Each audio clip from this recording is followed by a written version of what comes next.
Hello and welcome to Share the Stories episode 6. And today I have a special guest on the show. Her name is Thomi Wallace. You want to say hello, Thomi? Hello. Yeah, super excited about today. I actually know Thomi from our graduate program at Azusa Pacific University. So I met her just over a year ago when we first started together at Azusa Pacific in the Doctor of Psychology program there. And she, in that short period of time, I've learned a little bit about her story and why she's pursuing psychology. And I think she has a lot to share today and what's kind of led up to that point in her life. And just super excited. She was a prolific athlete growing up. She's going to talk a little bit about that. And so, yeah, just super excited for you to share, Thomi. But before we get started, I did want to ask you, you've been in California your whole life and you like Yes. sports and I like sports. I'm a sports fan. So I'm curious as to who your favorite sports teams are, if you have any. Yes, I do. So Lakers, of course. Like I grew up basically watching Kobe, so that was just like Yeah. in and itself. Mm-hmm. And Dodgers, So because did you go go ahead. to Lakers games and see him play in person? I actually got to see one of his last games, so I was Wow. so excited to kind of go get those tickets, and they were given to me as a gift, and I was just like so excited. And I took Yeah. my mom because she had never been to an NBA game as well, so we both went, and we were just like screaming, having Yeah. the time of our lives. We were up in the high deck, but I didn't care. Mm-hmm. Like Yeah. No, I it was doesn't just matter. there to experience, and I was super Exactly. grateful. So it was Yeah, yeah, fun. yeah. I've been in those nosebleeds seats before. It doesn't matter. You're there. You're experiencing it. You can see. Like that's all that Exactly. counts. And you got to see one of the best ever play the game of basketball. That's so hmm cool. And And then I you think, said, oh, go ahead. good, I good. think sometimes the nosebleeds are actually better because you get to see the whole court. Like if you're sitting up Yeah. close, you can't see the whole court and all No, that's I going completely on. agree. Yeah, yeah. So, It's like a sky cam. You can see yeah. everything happening. Yeah, it's great. And then so you've also been to, or you enjoy watching the Dodgers. You root for the Dodgers, right? Oh yeah. We go Yeah. like every year. We go to a game as like a family, me, my sisters, and Nice. it's just like a tradition. We usually take my mom on Mother's Day. So, Okay. it's like our little tradition. Yeah, that's so awesome. Yeah. Mm. So I can't say that I root for the Dodgers because actually you probably root against the Dodgers. I know a lot of LA Right. people are going to not be happy about that. But I Nope. grew up a Yankees fan. Okay. And so for people who don't know baseball history, Dodgers used to Mm. be the Brooklyn Dodgers. And Yep. so they used to be rivals of the Yankees. And then they moved to LA. And so that history, I can't root for the Dodgers. So, Nope. but yeah. Stay true to So, your team. That's all that that's right. matters. Yeah. So I haven't been to either Lakers or Dodgers game yet because I've only been in LA for like a year. Yeah. But I they're on my list and I'm super excited to go. So that's awesome, Thomi. Thanks for sharing. No problem. Yeah. So I know where you are now and kind of what your vision is for the future, and I think it's amazing. But I want to learn more about how you got to where you are and like your story. So if you don't mind sharing a little bit today about that, that'd be awesome. So where do you want to start, Thomi? Oh, I'll start from the beginning, I guess, when I Okay. started like looking into kind of the medical field. My mom's a home care nurse, so I've always kind of been around, and I would go to the house sites that she would be at, and just kind of seeing that and kind of like witnessing, oh, I want to help somebody just like my mom, Mm-hmm. kind of got me into wanting to be like a doctor at a young age. Mm-hmm. I just didn't know what kind of doctor specifically at the time, but I knew I wanted to kind of help people. Mm-hmm. Um, but I got kind of started in my journey as a Christian and a gymnast the same year, which was not ironic as I look back on it now. Back in 1996 is when I started watching the Olympics, I guess, kind of knowing at the first Mm-hmm. point of view for myself, like, oh, I want to do that. And I watched Yeah. like Dominique Dawes, like was one of my, and the Yeah. Fab Six. So just Nice. stuff that I was like, I want to do that, mom. And I would start flipping and all this stuff. How old And were you at this age that you were already dreaming about the Olympics? 6. 6. And yeah, Yeah. Well, that's actually 5.5. So 5.5 and already thinking about Olympics. That's yeah. amazing. Yeah. And Cool. my mom like tried to put me in it like a few years before at Hmm. 3, but the gym that I was looking at, or my mom was intending to put me in, they wanted me to kind of mature a little bit. So she's like, bring her back when she's 5 or 6 and we'll get her going. So Hmm. I started at 5.5 and kind Is of that a like, normal age start time for gymnastics? yes, the Okay. earlier the better because they're Yeah. fearless. Like kids Hmm. aren't scared of much, so you're willing to try whatever, which is great at that age. It's when you get older that's when you start getting more fearful and like I don't want to do Yeah. that. That looks dangerous. But a kid's not gonna think that. They're just Yeah. gonna go for it. Yeah. So I started And at I that think age. Uh huh. and think from a flexibility standpoint too, right? Just Oh like yeah, at that age, like you have as much flexibility as you're probably gonna have. So then if you start at a young age, you can probably keep more of that rather than yeah. if you started later, right? Mhm. Yeah. Sweet. Yeah. But I was never flexible on my middle splits. I'll just throw that out there. I've Uh always it was not even when I was young, I was like mhm. high. I was like, oh my goodness. But I use my Yeah. power for my Mhm. flexibility. Yeah, yeah. Awesome. Um but yeah, so started with that and that started my journey with gymnastics. Loved it.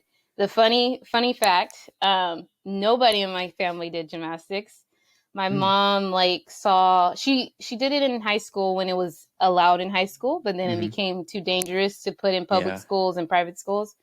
So she knew about the sport, but nobody did it in my family except for me. Everyone played Mm. baseball and softball. So my dad actually got into the minor leagues and was doing that route, and my Minor sisters leagues for played. baseball? Yep, Yeah, that's yep. awesome. And my mom So a played. family of athletes. Family of Yeah. athletes, but all baseball and softball. Like Yeah, I yeah, was yeah. the only oddball out, and they played different sports, but I was just one sport. Like once I got into gymnastics, I loved it and kind of went from there. And my parents always kind of taught me if I didn't love it, you just let us know. We'll take you out. We'll Mhm. do something Mhm. else. So, but that was never the case for me. Yeah. Because I think that you make a good point. I think a lot of people starting at a specific sport at a young age, like they tend to a lot of times burn out, as in their teen years, even before they even really get to their prime in their sport. Mm-hmm. But you were able. I mean, obviously, we're going to get in more into that. But you were able to start at a young age, and that's pretty cool too. How your family is like all baseball and softball, and then you see Olympics on TV, and you're like, I want to do that. Yeah, Yeah, that's exactly, cool. exactly. And everybody's like, "Why didn't you play softball?" I was like, "Cause my mom put me in gymnastics, and I loved Yeah. it." So we Hmm. kind of went from there, and I just loved the sport, no matter what. I was Hmm. always hard for me to watch it because I was always wanting to do it. Like Yeah. I'm like, I don't want to watch it. I want to go out there and do it. Like, Hmm. why am I gonna sit here and watch it when I can go flip around myself? So Yeah. I was always that kid, and it kind of rolled over into adulthood too with the Hmm. sport. So I just love the sport and how it made me feel when doing it. Kind of was my getaway from life, I guess, so to Yeah. say. Kind of like Hmm. my relaxing zone, and it just brought me so much joy. Even if Yeah. I had a bad day at it or in practice, it still wasn't something that I dreaded to go to. I loved Yeah. going. Hmm. And it's funny too because a lot of people, I ask like the athletes that I coach now and a lot of my teammates and friends, they would say they loved competition. And Hmm. I was the total opposite. They're like, Thomi, you're weird. You like practice, you like conditioning and doing all that. I was like, I loved it. I loved like getting stronger. Yeah. I loved learning new skills. I loved flying. It was just like a challenge. Like the Yeah. challenge made me want to do it more. And like, I got to accomplish that. Now that I tried it, I want to make it perfect. And Yeah. that's what a lot of gymnasts do is try to make everything perfect and try to get that 10 quality Yeah. like they see on the Olympics and what they see on TV. So I Yeah. Yeah. think that is kind Yeah. of like my journey of that too. Yeah. So it was like your happy time, and you loved being there. You loved working, and there's always a challenge. Like you can't. gymnastics isn't a sport I don't think that you can just like master. Like there's always something that you Mm-mm. can improve upon, right? And so Yeah. it brings about that continued challenge, and so that combined with like your happy place, that's just awesome that you're able to start at a young age and just continue. And so I want to hear more about that. So you started at a young age, you were training. Like what kind of happened from there? So I was an athlete that always had injuries. Mm, Even though I feel like God definitely gave me the talent to do the sport, my yeah. ankles were not meant for this sport at all. Like, always had injuries on my lower half, and my ankles just were not the ones to kind of pull through it. So Like a lot of I, sprains and stuff. um, not so many sprains, but like stress fractures I didn't know Oh about, yeah. or I actually had my tibia dislocated when I was 12, Ouch. which Like like at the knee or at the ankle? at the ankle, which was Oh, a lot. It was weird because a doctor told me like that can't happen later, like in my career. I was like, well, yeah. it did. It happened. It jumped the Yeah. bone. So, Ah, but yeah. So I always had and I had like a knee injury, back, not like horribly, and that's like one of the number one injuries yeah. in gymnastics is back, but it wasn't Mm, like horrible. It's probably like a strain. yeah. Um, I've landed on my neck before, just different stuff. Ouch. Yeah. Yeah, but that didn't stop me. Like I Mm-hmm. honestly just like, okay, it happened once, but who says it's gonna happen again? Like Mm-hmm. most of the time it is like a fluke accident. You can't Yeah. dictate your whole sport career on that injury. Like Yeah. you can come back. Like it's not going to happen again if you know how to come back from it and know how to use the proper mentality to kind of go through those things. Yeah. So is that how you kind of looked at it? Like these are, I mean, these are pretty big, a stress fracture, dislocation. These are pretty big injuries. And you were able to basically just put it behind you and keep moving forward. And you were saying that like, that you just thought of it as like this one time thing. It's not going to happen again. Is that kind of how Mm. you just put it behind you and kept your focus moving forward? Yeah, I can even give you an example of like one time I was nervous to do. It's called like a 3-part series. So you do like a back handspring, and then it's a layout step out, a layout step out on the beam. Mm-hmm. Yeah. And I would not go the day that I was doing it, and my coach was like, "Okay, we got to rotate. You got to go to the next event." But I was so upset at myself that I didn't go, and it just stayed on my mind. And I was like, "Why am I not going for it?" And like I contemplated all night, and the next day I was like determined to go for it. So Mm-hmm. my like mentality is a lot different than some of the gymnasts, and even the ones I coach, I can see like the skills terrify them. And Yeah. rightly so. Like these skills are not easy to do or No. yeah, or master. So I get definitely the fear. But I didn't let it control me. Mm-hmm. And it's funny to look back at my mindset back then Mm-hmm.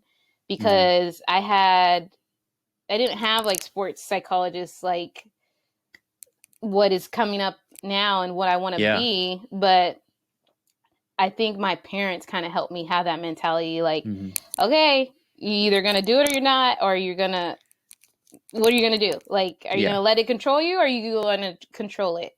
Yeah. So I think that it's just allowing yourself to kind of know what's going to control you, what can you take control of, what can you Yeah. control and what can't you control, basically. Mm-hmm. And I love that. Yeah. yeah, I just always kind of like, okay, I'm gonna control it. Like, and Yeah. it's so funny too because we would get to a point in our assignment where we have like 10 beam routines in a row, which is really hard, Mm-hmm. especially if you're at a higher level. You're like, okay, I don't want to fall in the middle of the like number 5 because then I gotta start over. So every time I would get to number 10, I would be like, okay, this is number 1. We gotta start. Like you literally have to play mind games with yourself in the sport sometimes just to kind of get yourself to get the assignment done. And me and my Yeah. teammates would always like, what number you at? We'll be like number 1, like just so you can like tell Yeah. Yeah. yourself that it's not all that Yeah. stress and you're trying to like basically calm yourself down because Mm-hmm. when you tell yourself you're at number 10, you're going to freak out. Yeah, yeah. You're like, Yep, okay, yep. I'm almost there. And then something happens, you fall on like an easy skill and you're like, really? Now I got to start over. So, Yeah, yeah. yeah. Yeah, no, I love that. I loved what you said about like only focusing on what you can control, and like those injuries that happened there in the past, like, Mm-hmm. and now all you can control is like the present, and like Yeah. just so focus like on the present moment. Don't worry about what's happened in the past. And like that for me, like as an athlete growing up, that was like a hard thing. Like I played Mm. baseball, and it's like, you know, when you come up to the plate and you're 0 for 3 for the day, you're like, man, I've screwed up 3 times already today. What's going Yeah. to happen this one? And it's like, but just like you're saying, it's like we have to look at it as like, all right, what can I control in this exact moment right now? And that's what I need to Mm. focus on. So I love that. So thanks for sharing, Tommy. Yeah. And that Yeah. definitely ties into what I teach the girls as well. Um, and what I taught myself. Like, when you look at the scores, when you're at competition, it's kind of what you were saying, like you're 0 for 3. So, say we fell on vault, bars, and beam. Mm-hmm. But I think a lot of gymnasts will kind of go what your mindset was. It's just like you're thinking about it. Mm-hmm. And I came to the realization, I'm like, I can't control it now. Like I already did it. So Mm-hmm. am I gonna keep allowing myself to mess up for the rest of the meet, or am I gonna change and leave that event behind and Yeah. kind of go forward? Yep. So I think that is a lot of things I tell my girls is don't look at your score. The judges can't dictate if you felt that you did your best. Yeah. And that's what I told myself too. And I was always not competing against other teams and other gymnasts. It was always, did I do better than my last meet? Yeah. Like, did I improve upon myself? And I Mm-hmm. think that was like the big key for my career too, Yeah. is that I didn't allow myself to get worked up over other people's success.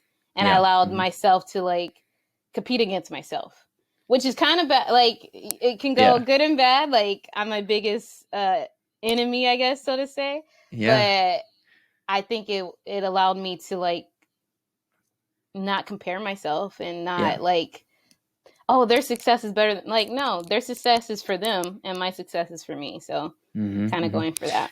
Yeah. Yeah. Yeah. I love it. So many carryovers to life right there that, you know, you're Mm, just talking about like things that we've learned in sports and things that you're talking about right now, just like have so much carryover into life. And I think we're going to get to that some more a little bit here.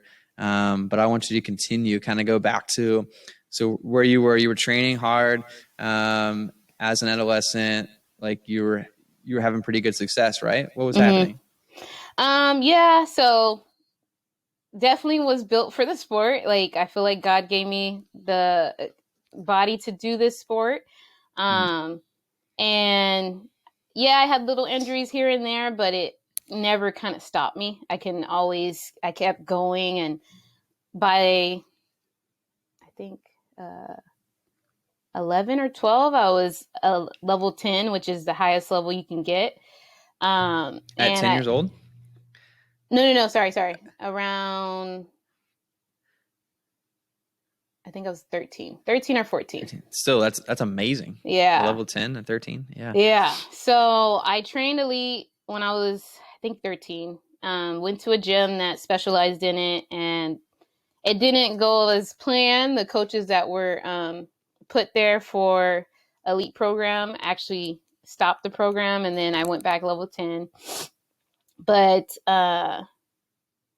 so I guess that kind of like stopped my chances a little bit right there of like trying Mm, to train elite. But I was yeah. considered what is called a gym hopper. I went to like 7 different gyms because my mom, she was willing to drive wherever to give me the best possible coaching that I needed.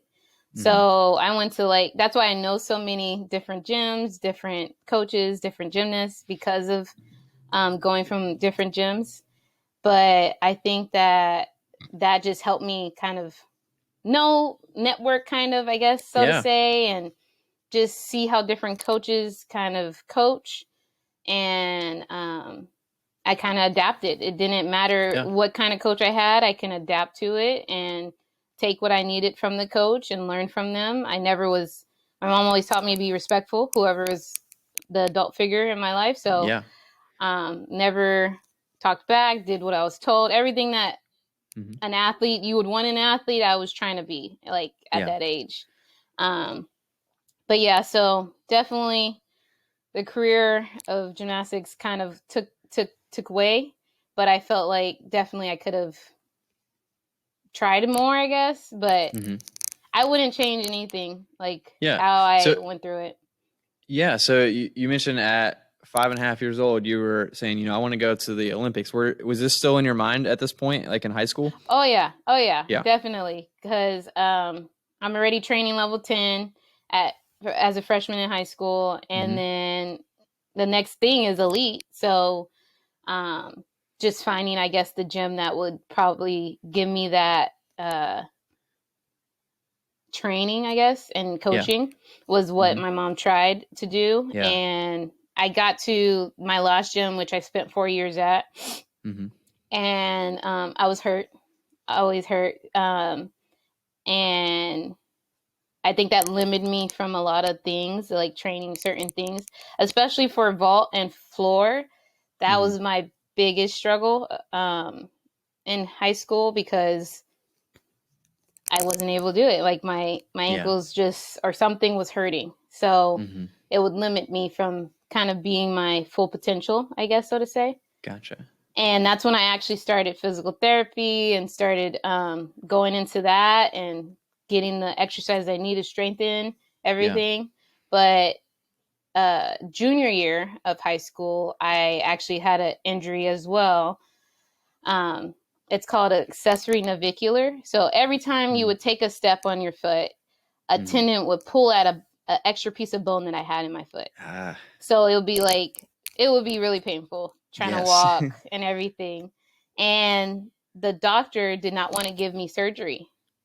And my mom was like, okay, like she didn't really want me to have surgery. She had issues with kids having surgeries and she didn't Hmm. really want me to. So I took that whole year to either do a walking boot, walking cast, non-weight bearing cast, all Hmm. that, just to try to see if anything would help. So I only did the uneven bars that whole year. But mind you, this is the year that everybody's like trying to get scholarships and trying to go, Oh yeah, yeah. yeah, Junior for year. Yeah. college. Yeah. Hmm. So it kind of limited me, I think, to options, I guess so for Yeah. college. But at the end of the day, I feel like I was put where I was supposed to be going Yeah. anyway. Like Hmm. everything happened for a reason. But I ended up uh getting a full ride scholarship to San Jose State, Awesome. and I went to different colleges to visit Hmm. my before my senior year. Yeah, before my senior year, and that's the one that fit. Like I went to like probably 3 or 4 different colleges, but that was the one that I was like, this feels right. Like I could see Yeah. myself here. So senior year, I had the surgery right before in the So a year summer, of walking boot, and then and then surgery. you had to have Yeah. still have surgery. Oh man. Yep, because Yeah. nothing worked. Nothing worked. And at the end of the year, I was like, okay, doctor, you need to you need to Yeah. do Just fix something. it, please. Yeah. Yes. I'm like, you took me out a whole year. Yeah. I gotta get to college, so you Hmm. need to fix it. So he Hmm. did a surgery, and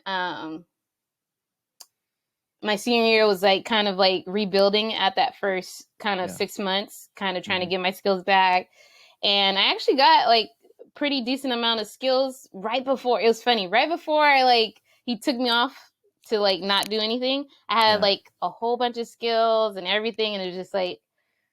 And then my mom's car got broken into with all the Oh no. videos of my gymnastics to that point, Oh no. and I couldn't even send them to the colleges because Oh, the car yeah. they I took. was actually going to ask that because you said Yeah, you couldn't do too much your junior year, but you can send videos and stuff like that yeah, they to stole it. colleges. They But stole they it. took them all, and that's just like all memories too.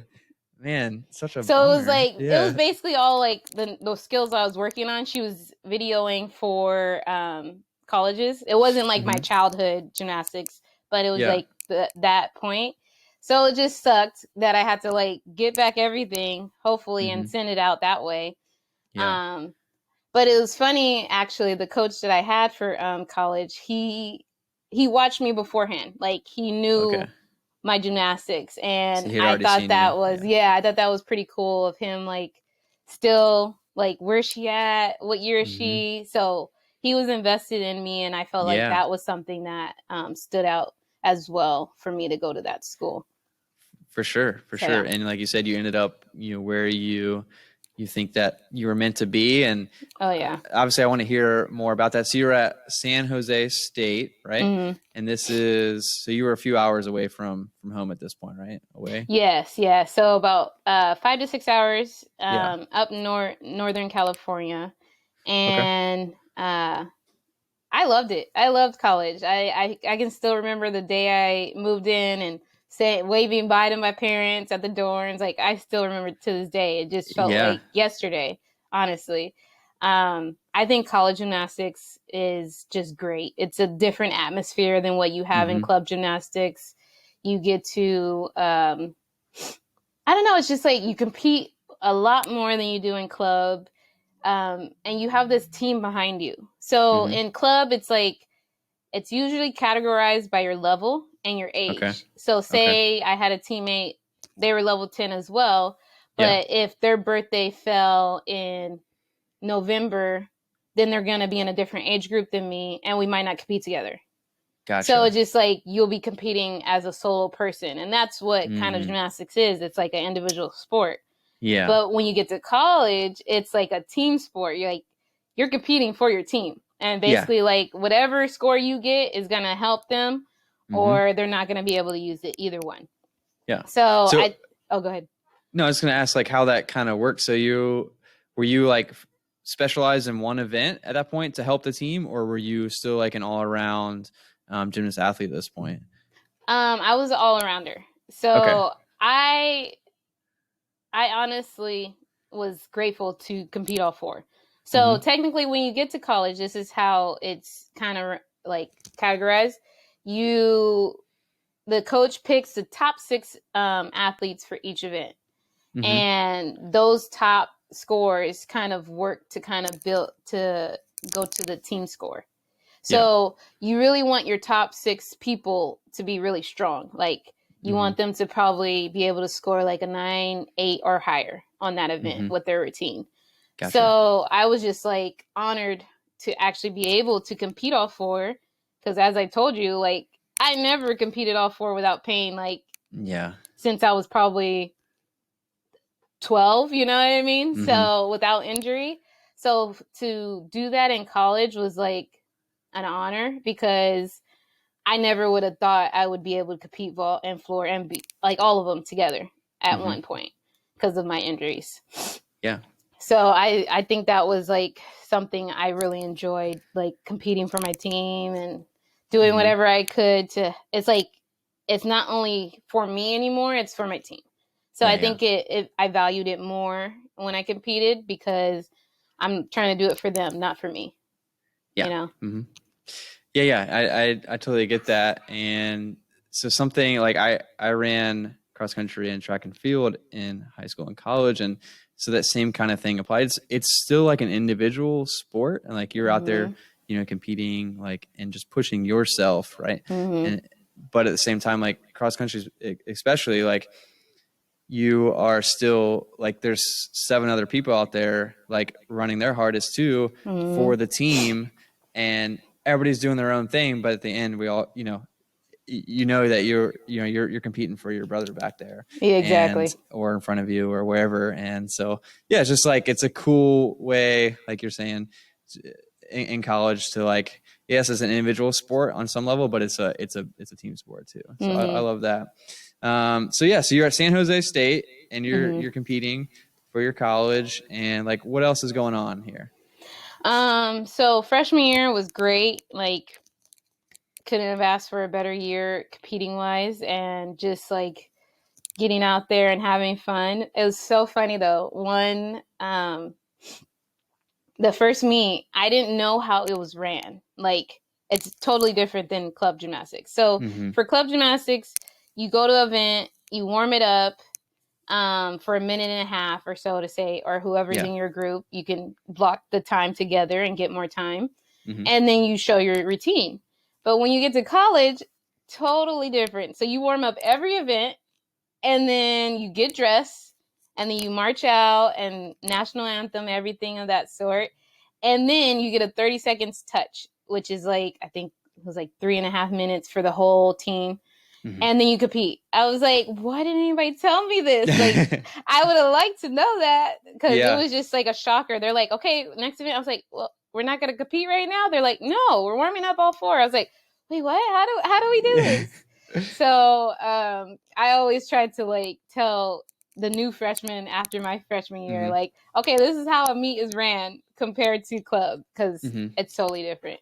Yeah. And I didn't go to any college meets like that. And well, I did, but you really don't know until you're actually in it. So Yeah. So freshman year was great. Sophomore year, we had a lot of like bumps in our road, definitely with not only the team, but also like our coaching staff, just Mm-hmm. unfortunate things happening. So as a team, it was just not the greatest year. And then I also tore my Achilles that year. And it was towards the end of the season. And it was like right before our rival meet. And it was like a Wednesday. I remember it. I was coming from class late because, I was late because of class. So I'm rushing to warm up, and I felt like a little pain in the same foot, like I told you before, As that I you had had surgery surgery on on. before? Yeah. So I'm like, oh, it's just the same tendon that kind of acted up before, so I wasn't like stressing too much about it. Yeah. So I started warming up for floor. We always started on floor for show day, and then we would walk down to bars and do vault and beam. Okay. But I was warming up for floor and just felt a little nagging pain. But I was like, oh, I'm okay. I was like, I have a high pain tolerance. I'm fine. I can deal with it. We're about to leave to Boise the next day. So I was like, I'm okay. We got this. So I started my floor routine. I over rotate my first pass, which was a double back. I think, yeah, double back at the time. I double pike. And I was like, okay, kind of hurt, but I got up, finished it, did my second pass. I made that, didn't hurt on the second pass. And then on my last pass, but mind you, the music's too loud to hear it pop. So I am like in the middle of my pass, doing the round off back handspring on the punch to a double flip. I felt like my coach he was on the other side of the floor, that I remembered, but I felt like he came over and he was like pulling my leg down. Like it just felt like somebody was like yanking my foot, and I thought it was him for some reason. I'm like, how did he get over here so fast? Yeah. But I like pulled for dear life, because one thing that we learn is not to stop in the middle, because if you stop in the middle, you can hurt yourself even more, because your body's anticipating on doing a double flip. Gotcha. So my teammates said I was super low, and I had probably the height of probably like 6 feet, which is really low for a double back. And I still made it. Like I over rotated. And I don't remember crying or anything. I remember like what happened. Like, I don't know what happened. But everybody was looking at me like in shock and awe. I'm like, what's going on? So I just. You didn't have any pain at this point? Like it didn't. How did it feel? Was it I don't painful? remember it hurting. After it popped, that punch was what it kind of hurt. But after I think it snapped, I don't think it hurt. But I was trying to like walk everything. My coach came over and he was like, well, I don't think it's Achilles. So you should be okay, but go downstairs to the athletic training room and see what they say. And I'm like texting my mom, because I was trying to walk on it still. I'm like, well, I can still kind of walk. And when you tear your Achilles, you don't have that push phase, like a normal person would walk. But I was still trying to walk, and because I knew I was like, no, this is the biggest meet. Like, this is our rivals. You know, you want to always compete against your rivals. Yeah. So I was like, no, I think I still can compete. Yeah. But as I'm walking down the stairs to the athletic training room, I text my mom and was like, I'm on crutches again. And she's like, what's going on? Like, I was like, but I'm okay. And she was like, what? Yeah. And that was like one thing I kind of went into college wanting to not have is crutches, because in elementary or middle school, I had a wheelchair because my tibia dislocating, and they put me in a cast all the way up to my thigh. So I couldn't like crutch anything. So they put me in a wheelchair. And then high school was my that surgery. So then I was like, I'm trying not to get in a cast. I'm trying not to use crutches in college. Yeah. And then this happens. Oh, so man. when I get down to the athletic training room, he was like, oh, you might have tore your Achilles. And that's when like it kind of settled in, and I was just like, now I started crying because I was like, no, like, why now? Like, you know, you get to the point, it's like, why me? Why now? Yeah. And this is a big injury. I mean, a torn Achilles, that does not heal quickly. That's something that's a long road to recovery. And you were just a sophomore at this point, right? Yes.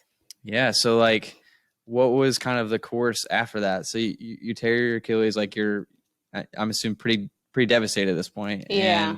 And, you know, cause we only have one college career, right? Yep. And so you're like, what happened next? So, I still went on the meet to Boise because I already had a ticket. So I went, when we got back that Sunday, I got an MRI, and then I saw the doctor that Monday. And the Monday, he was like, I don't even know why you got an MRI. We could have told you that it was torn right away. So he was like, oh, can we have surgery tomorrow on Tuesday? And I was like, okay, like, let me see if my parents can come get me. So they drove from SoCal to NorCal, which is 5 hours. And I'm grateful for my parents because they were coming up every other weekend to watch me compete. So they're used to that drive coming up. So they came up and helped me through the surgery and everything. And then I actually drove back with them. And it kind of worked out because that was our spring break the following week. So I was able to just like take that week to kind of process it and kind of get my mind right. So after, I think when I came home and I was sleeping, my room is upstairs in my parents' house, but I was sleeping downstairs in my sister's old room. And my mom comes in and I'm just crying. Like, she's like, what's going on? And she just starts crying because, of course, she doesn't want to see her daughter crying. And she's like, are you mad that it's happening again? And I was just like, yes, like, I didn't want it to happen again, of course, but you can't always dictate what's going to happen. It's just how you can, how you react to it is what's going to be the real response to it. So that kind of going back to what you were talking about earlier, right? Kind of that same thing was kind of replaying again here at this point in your life. Yeah. So keep going. Sorry. Oh no, you're good. Definitely. Cause I had like, again, I'm big on my faith, and I felt like that night when I went to sleep, God basically told me, like, you either let this make you or break you. Like, are you going to step up to the occasion and try to come back from it? Or are you going to let this dictate your career and the end of your career? Yeah. So after that, there was no more tears. Like, after that, we were just like, I was just like, okay, let's do therapy. Let's get it done. And I think I only had a few more weeks in school. So I was able to go finish that and then come back home. And all summer long, I did therapy for like 3 days a week, 2 hours a day. And then I would go to practice at my club gym for the summer, and I would just do conditioning and bars, which was like, that was the reason why bars is one of my number one events, because I was always hurt on my lower extremity. So I was always known for my bars because of that. So it's another positive way to look at it, right? Yeah, definitely. Yep. Like, I definitely see that with some of the gymnasts I coach. They're like, well, I'm hurt again. I was like, yeah, but it doesn't have to deter you from other events that you can still do, even with your injury. So I think that played a big role. But then, so 6 months is what they say for rehab for Achilles tendon tear. I tore it in March, rehabbed all summer long until August, and then I went back up to San Jose. and started training. Like I was training at, when they gave me the okay to start doing passes and everything, I was doing it. So trained all the way until January is when our first meet was. Uh-huh. And I came back with more difficult passes than I had before. And Awesome. mind you, some people would get nervous to do the floor exercise again, knowing that they tore it. Mm-hmm. And I definitely had kind of like hesitation with it, because one of my friends, she was like, be careful with the Achilles tendon, like don't come back too quick because you could Mm-hmm. re-tear it. So that was always kind of like in the back of my mind, just Yeah. paying, I think I was paying attention more to what my body was telling me rather than Mm-hmm. just like, I don't care, as an athlete, like I can push Yeah, through yeah. it, I can do it. But I actually started paying attention more to like little injuries and like trying to get the necessary treatment and everything I needed to kind of help me through the last 2 years that I had. So I get to the first meet. It was actually at Davis, and something happened where my coach, he's like, "Can you do floor?" And I was like, "Okay." Like, I mean, I could try. My ankles are Yeah. taped. I'm ready to go. And I ended up competing floor, which was like, that's probably one of the most stressful, punching and kind of Like the pounding on hardest your, on your Achilles. yeah, Yeah, hardest on yeah. my Achilles. So Mm-hmm. I was just like, yeah, sure, I'll try. So I did floor and I did bars and beam, I believe. Okay. So that was the only meet out of my whole 4 years that I only competed 3 events. Mm. After that meet, I competed 4 again. So it was just Gotcha. like a blessing, to kind of come back. And then one of the girls Yeah. from Sac State, she was like, she came up to me after the meet, and mind you, I didn't know like who she was or anything, but she was like, "How did you come back?" And the only word I can say was God. Like Yeah. honestly, it was God. I can't put any like, "Oh, I didn't know." It was God, because I there's no way I could come back from this injury by myself. Mm-hmm. Mm-hmm. So, Yeah. So you had a successful freshman year, and mm-hmm. then sophomore year you get to compete most of the year, and then Mm. you tear your Achilles. You only miss a small chunk, and then like you rehab like crazy. You get back, and you're able to compete already. Don't miss any a beat of your third year. Yeah. And like you said, like you worked extremely hard in physical therapy, but like there obviously God was present. He was working, Mm. he was healing, like he was there. And like Definitely. I think too, like your ability to say like, okay, like this is behind me and I'm just gonna focus on what's in front of me. I think that's a big testament to like your faith and like Mm-hmm. what you choose to put your focus on. And so like you're saying, I think it all ties together. So yeah. Definitely. Big time. Yeah, yeah, yeah. So you come back, you have a good junior year, and so what kind of happens after that? Then we go into our senior year. And of course, you want your senior year to be like, you want to do well in your senior year. Mm-hmm. And honestly, I couldn't have asked for a better senior year. It was Mm-hmm. like, um, I pretty much like ended on a high, and I was just, I just loved doing the sport. I loved competing, Mm-hmm. um, for my team, and just doing it and having Mm-hmm. fun doing it with them. Um, so after that, which ended I think in March or April, I think. Mm-hmm. And I wasn't done. I wasn't ready to be done at Mm-hmm. all. So I like text my old coach from my club gym, the last one that I trained at, and I was like, I'm not ready to be done. Like, what can Yeah. I do to still keep going? And she Yeah. was ecstatic about it, because she knew my work ethic. She knew like what kind of Mm-hmm. gymnast I was, and knew if I was saying that I was serious about it. Yeah. So she's like, okay. I still had, I think, 2 semesters, summer and then fall, to finish up in Mm-hmm. San Jose. So she was Okay. like, okay, find somewhere to train, Mm-hmm. basically.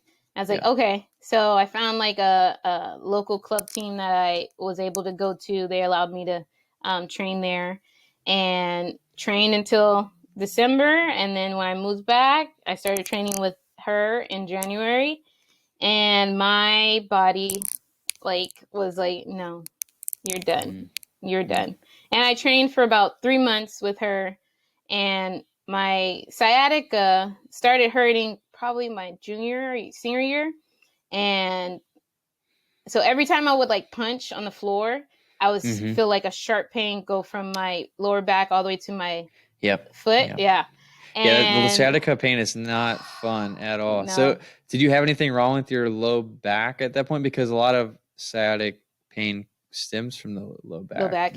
Yeah, See, I think honestly, from the very first injury that I kind of had with yeah, that I didn't have surgery, so the dislocation of my tibia, yeah. I think that the lack of strength from that kind of Hmm. tied into the rest of my career, if that makes sense, because Yeah, yeah. I didn't have physical therapy for it, Hmm. and I was in that cast up to my thigh for about 6 to 8 weeks. So I Yeah. just started right back training after, and I think that that played a role on that Hmm. left side where I would always get that pain.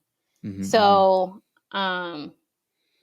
yeah, I think that definitely played a role. Yeah, for And sure. So it created maybe some imbalance there, being in a cast or a boot for so long, and yeah, yeah, for sure. And sciatic pain is definitely, I mean, it's debilitating. It can be, and yeah, so yeah, I mean, I can imagine at this point, like you've had, like a dislocated ankle, you've had, torn Achilles, just like a bunch of these. Now you have sciatic pain, like you yeah. have a bunch of these big, big injuries, and like you said, your body was saying like, okay, Hmm. maybe uh, keep doing this is maybe not the best decision. So like, is that crossing your mind at this point? Yeah, definitely. Because then my shoulders started hurting as well Mm-hmm. because I was doing so much bars that it's Mm-hmm. just like, okay, it's time to stop all this. And all the like torque and yanking Mm-hmm. for Mm-hmm. release moves, it was just not happy. So my body was definitely breaking down. Mm-hmm. And I made my coach aware of it because she knows at this point, like if I'm complaining about something, it must really hurt. Yeah. So I get an MRI, and my coach is like texting me. She's like, "So what's happening?" Because at this point, I don't think I've been in the gym for maybe like a week, maybe. Mm-hmm. And she's like, "What's going on? Are you okay? Are you still gonna do this?" And Yeah. I had to make a decision, and I prayed about it, and it was like basically God saying, like, "I gave you the extra 3 months Mm-hmm. now to kind of try and see how it goes, but it's time to move forward. Like, Mm-hmm. it's time to put this in the past, kind of Mm-hmm. sort of say Mm-hmm. like you're done as an athlete," which was very hard for me, very hard, Yeah. because Mm-hmm. I identified, as I realized after I like made that decision and told her like I think I'm done, because I didn't have the results from the MRI, but I just had to make the decision, and the Mm-hmm. MRI came back negative, which I think, if honestly, if I would have got those results before I made the decision, I probably would have been like, "Oh, okay, like let's try Yep. Yep. Let's go. therapy. Yeah, let's keep going." But it was Yeah. it was definitely God saying like it's time. Mm-hmm. It's time. Mm-hmm. So, Okay. I honestly like had so much trouble with it, kind of dealing with it. I kind of put my time in other stuff and got real busy to try to kind of mask it, I think. Mm-hmm. But then I talked to my pastor, which was Yeah. definitely So like, hold on. oh, So go ahead. real quick, yeah, I just think that's a big, big point that you were just touching on. Like Mm-hmm. you said, you were making yourself busy to kind of to mask that. I think, like you're saying, like you've been so involved, right, with gymnastics, like your whole life since you're 5.5 years old, and Mm-hmm. almost 20 years now, and then like basically like overnight, you're like, boom, done, Mm-hmm. and so like that's a huge turning point Yeah. in your life. And so, like you said, you reached out to your pastor, and what kind of happened? Um, he sat with him in a meeting, and basically Mm-hmm. he's like, he tells me, "You're more than your sport. Mm. Like, God gave you the talent, but God, you're not identified as an athlete. You're identified as a daughter of Christ." And Yes. Mm-hmm. that's just how I know it to be, but it's Yeah. just hard to put it into realization at that point, because you're Mm-hmm. like, God, like I had so much fun. It brought me so much joy and happiness. Why is it being taken away from me? Mm-hmm. But it's just allowing yourself to know that you can't give a sport that much credit over your life. Like you Mm-hmm. can't let that run your identity. Yeah. And I came to the point where my pastor kind of helped me to it. He's like, your identity is through Christ, not through your sport. Yeah. And I think that was really big. And I kind of like every time I would kind of like question like why it happened, I remember like your identity is through Christ, not your sport. Mm-hmm. And it's something that God gave me the talent to do, but it's not who I am. And that Mm-hmm. was like something really big that I had to come into realization with. And honestly stayed away from the sport for about 3 years. Mm-hmm. um I think like in the back of my mind, I was trying to stay away for a purpose to kind of get that healing Yeah. and see what else I was good at. Mm-hmm. Because when you're in your sport for so long, that's all you think you're good at. Like, I Yeah. didn't know what else I can do. Like, yeah, I have this degree, but how do you cope and kind of transition out of your sport healthy? Like, if you're Yeah. not taught. So Yeah. I think that was something that I kind of put myself through, and I worked at a PT clinic for the next like 5 years, kind of like going through to find out if that's for me, with kinesiology being my Mm. major. Physical therapy was something that I wanted to do and kind of help with people for their like injuries like I dealt with. Mm-hmm. Um, so that was like something big of like that transition phase for me. So just making sure I was busy, still Yeah. staying active, because I think as an athlete, it's hard to like stop completely. Yeah. You have to kind of keep going. Like if I don't work Yeah. out, my body hurts if I Yeah. don't. So Yeah. it's Yeah. just like keeping it moving and Yeah. working just kind of helped Mm-hmm. me to kind of transition out. Yeah. So do you think, sometimes like for you, your identity was in gymnastics for such a long time. And do you think that maybe part of, God giving you that talent is, Mm-hmm. you were obviously really good at what you did. And so like you started to identify with that. And then there was this turning point in your life. And it's like, no, that's not my identity. My identity is in Christ. So do you think part of like God giving us like a certain ability, it makes that realization even more powerful? Because like if you maybe aren't as good at something, like you're not going to put your identity in that thing, right? And Mm-hmm. so like you're not looking for any of that, but then that switch comes on and you're like, wow, I've identified with this. I know what that feels like, and that's not who I am. Like it makes that realization, I think, more powerful. Do you agree with that? Yeah, Yeah. definitely. Mm-hmm. Yeah. Cool. And so this kind of happens, this major transition. You're searching for kind of what's next. You land at a physical therapy clinic. You're doing that for, you said, like 5 years, right? Mm-hmm. Did you enjoy that?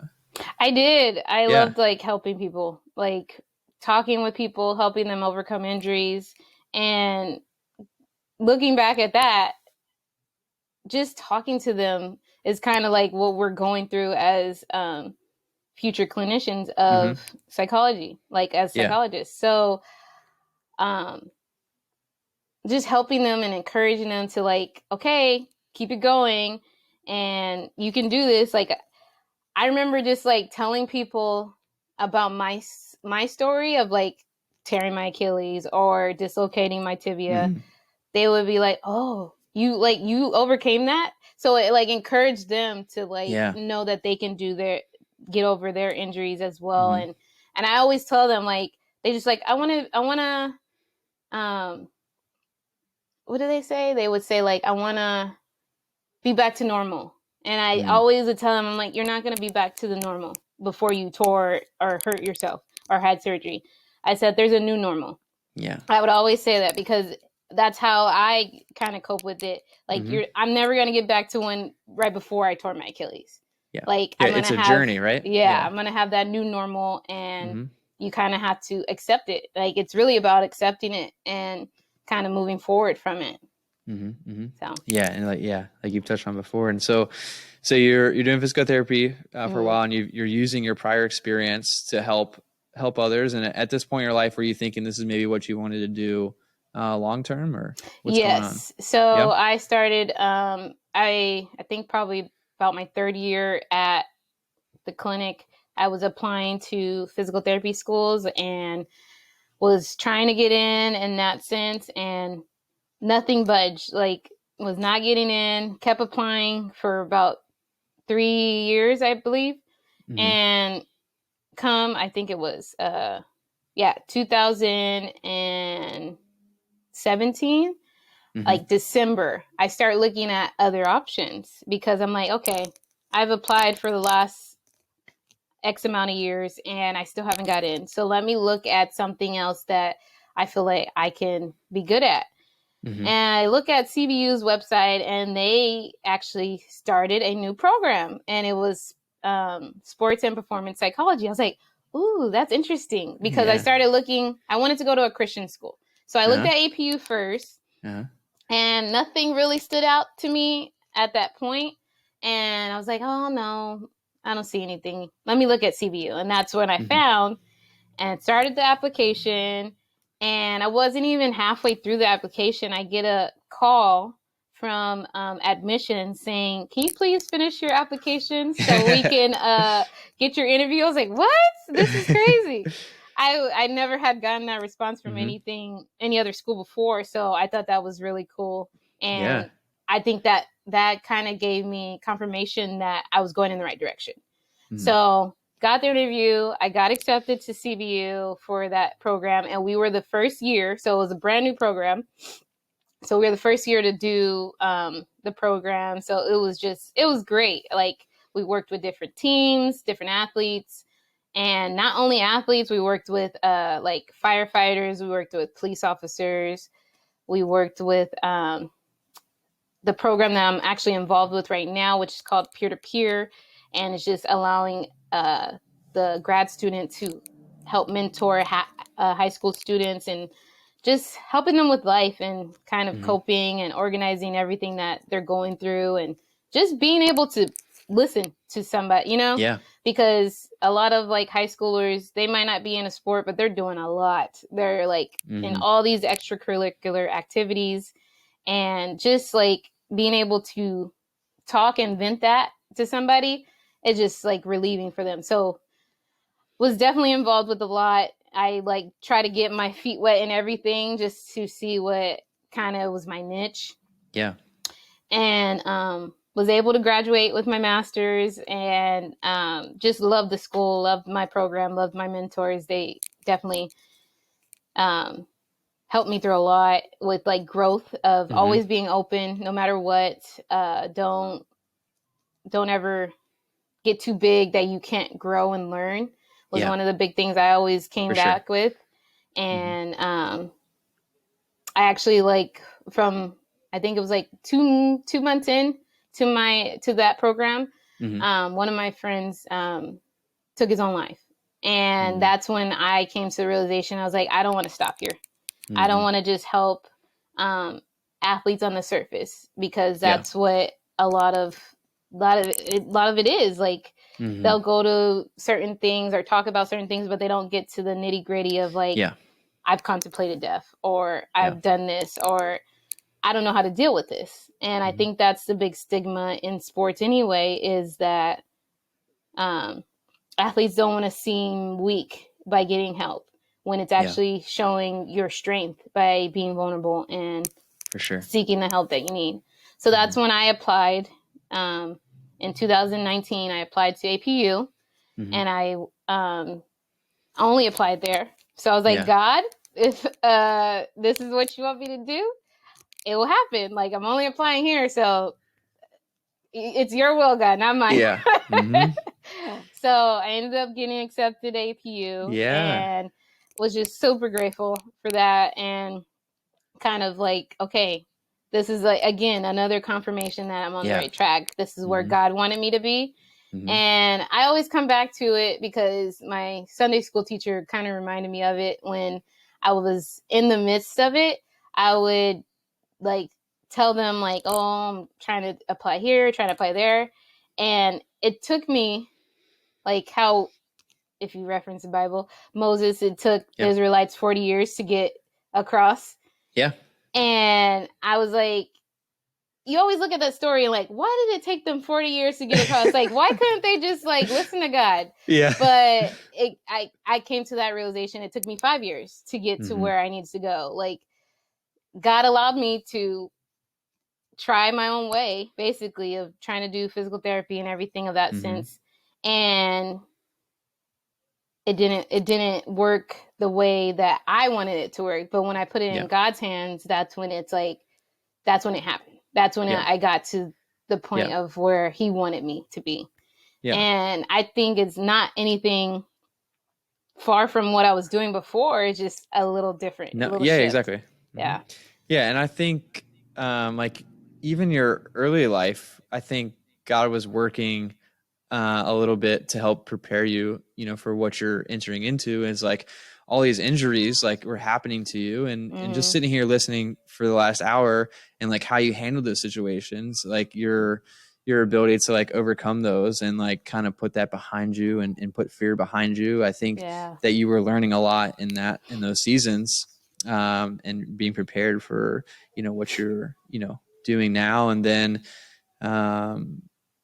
then also like the death of your friend, and like you seeing like that we want to get deeper, and there's like we want to reach people on a deeper level, not just surface, because they can be struggling, we don't even know it. And so like all these things that happened in your life that were kind of preparing you for what you were, what you're getting into right now. Do you agree with that? 100%. Like I look, like I said, when you start realizing certain things happening, and again, it's all God, like you just like, oh, that's why I process things like that, or you know what I mean? Like, and I just try to kind of help the gymnasts I coach now, kind of to help them to know, like, yes, you love this sport. I know you do. I know you want to be perfect at it, but this is not the end all be all. Like, you have other stuff that you're good at, and you need to know that and how to kind of overcome that when the time comes. Yeah. And so now you're at APU, and you're starting to become a sports psychologist, right? Yes. And your goal with that is to do what? So I am trying to help, and eventually want to own my own clinic to kind of help athletes transition out. Since I had such, not like a horrible hard time, but I feel like I definitely had a difficult time. As I said before, I took 3 years to kind of get back to the sport. I didn't even want to watch it on TV when the time came. I was like, no, I don't want to watch it. My mom was like, why not? I'm like, I don't want to watch it. But I want to help athletes know that they're more than their sport, and they can kind of identify with other things. Just like my pastor told me, like your identity is not through that. It's through who you are, who God made you to be. And I know not every athlete identifies with God and has that faith, but just for them to know that they have stuff that they're good at outside of their sport. Yeah. They just have to be willing to kind of try new things and not be afraid to like do other things outside of their sport, because I'm going to make it pro. That might be all good and dandy. Yes. But you need to have a plan for other things too. For sure. Like doing that stuff. So you're looking to take like what you've been through, your personal experiences, what you've learned along the way, and then obviously combining your knowledge as a future practicing clinician to help people transition out of sports and realize that their identity is not in that sport, and to help kind of ease that transition into life and other things. Like is that right? Yes. Yeah. Sweet. Yeah, I'm super excited for you, Thomi. I know like you're going to be amazing at that. You've been through it, you know how to get through it. You're learning ways to handle it right now. And so, yeah, I'm just super excited. And you're coaching too, gymnastics, right? You're pouring into the next generation. Yeah. Yep. Trying to. Yeah, that's awesome. And so are you looking to like do like work with teams or college? Do you know yet? I'm just curious. So I don't necessarily know now. Like, Yeah. if you asked me last year, I'd be like collegiate all the way because they're Yeah. transitioning out into Mm-hmm. real life. But honestly, I got to work with clients this year in my program, Mm-hmm. and they're kiddos. They're like first grade, second grade, and Mm-hmm. I've always worked well with kids. I would work at my church with kids, and I just love them. So I'm actually like now looking into like all ages kind of and Mm-hmm. seeing how I can help them um, kind of build that foundation, especially kids, build that foundation to find out other things they're good at other than their sport Yeah. early. Because if I feel like if you identify with that early, Mm-hmm. it's going to be easier to transition out. Mm-hmm. Like, yes, I Yeah. love So my true. sport. Yes, I was really good at it, but I also am good at this. I'm Yeah. also talented at math or Yeah. science. So just knowing that they have more to life than their sport. Yeah. Yeah. Awesome. Yeah. I'm super excited for your time. I know you're gonna do amazing at that, and just really appreciate you, sharing your story and what you've been through, and just super excited for you. So thank you so much, Thomi. Thank you. Yeah. And before we close, if you don't mind, I just want to pray for you really quickly to close Yes, out. thank you. All right. Yeah. So Lord, we just thank you for Thomi, who you've created her to be. Thank you for all the things that you were teaching her, even at a young age, to bring her where she is now, and just for her heart to help other people, and just to help them realize, their identity is not wrapped up in one thing, Lord, and just let them know that there's other things out there for them. And so we just pray blessing over her and her future, and we just again thank you for who you've created her to be. We love you, Lord. Amen. Amen. So, yeah. So thank you so much, Thomi. Thank you Appreciate for it. having me. Yeah.